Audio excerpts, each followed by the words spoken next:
सरकारने पहिल्या दिवशीपासून सकारात्मक भूमिका ठेवलेली आहे। आंदोलनाच्या आधी देखील आम्ही बैठक बोलवली होती। आपण चर्चा करून यातनं ज्या गोष्टी शक्य आहेत त्या करू अशा प्रकारे आम्ही सांगितलं होतं।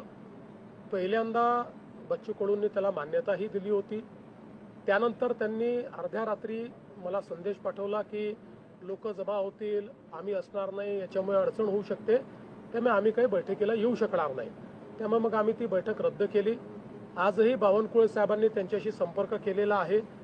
शेवटी त्यांनी इतके वेगवेगळे प्रश्न मांडलेले आहेत, ते प्रश्न असे नुसते आंदोलनाच्या माध्यमातून त्या ठिकाणी सोडवू शकू अशी परिस्थिती नाही आहे। त्याच्यावर चर्चा करून त्याचा रोडमॅप तयार करावा लागेल। त्यामुळे त्यांना चर्चेचं निमंत्रण देखील आम्ही दिलेलं आहे। आणि यासोबत आता काल आपण बघितलं असेल तर खूप मोठ्या प्रमाणात लोकांनाही त्रास झालेला आहे।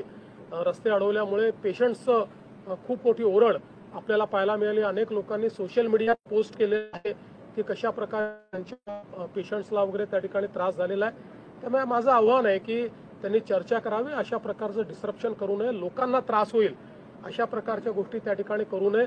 मग अनेक वेळा अशा आंदोलनांमध्ये काही हौसे नवसे गवसे असेही शिरतात, म्हणजे तिथे जेन्युइन लोक देखील आहेत, मी काही तसं म्हणत नाही, पण हा पण धोका असतो की अनेक लोक शिरून, अनेक प्रवृत्ती शिरून त्या ठिकाणी काही ना काही हिंसक वळण त्याला कसं लाभेल असेही प्रयत्न करत असतात। त्यामुळे त्यापासूनही सावध राहण्याची आवश्यकता आहे। आणि कुठल्याही परिस्थितीत हे रेल रोको आणि बाकी गोष्टी या मात्र करणं योग्य नाही, त्या करू दिल्या जाणारही नाहीत। त्यामुळे आमचं स्पष्ट आव्हान आहे, शेतकऱ्यांच्या प्रश्नावर आम्ही सकारात्मक आहोत। या सरकारने 32,000 कोटी रुपयाचं पॅकेज दिलंय, पैसा शेतकऱ्यांच्या खात्यामध्ये आम्ही देतो। त्यामुळे सगळ्या प्रकारच्या चर्चेची सरकारची तयारी आहे। चर्चा करावी आणि त्यातनं मार्ग काढावा। सरकारने अतिशय स्पष्ट भूमिका त्याच्यात मांडली आहे। आम्ही त्याची कमिटी पण तयार केलेली आहे।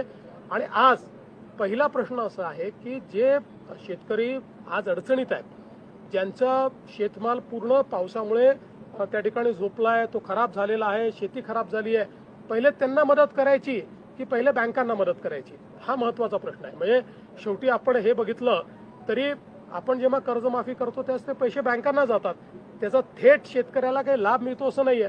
त्यामुळे आज पहिल्यांदा शेतकऱ्याच्या खात्यावर पैसे दिले पाहिजेत, नंतर आम्ही कधीच कर्जमाफी करणार नाही अशी भूमिका घेतलीच नाहीये।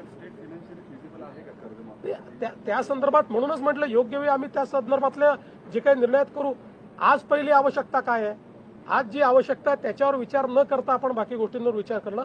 आज शेतकऱ्याच्या खात्यात पैसे गेले पाहिजेत, ते पैसे जाणं सुरू झालेलं आहे।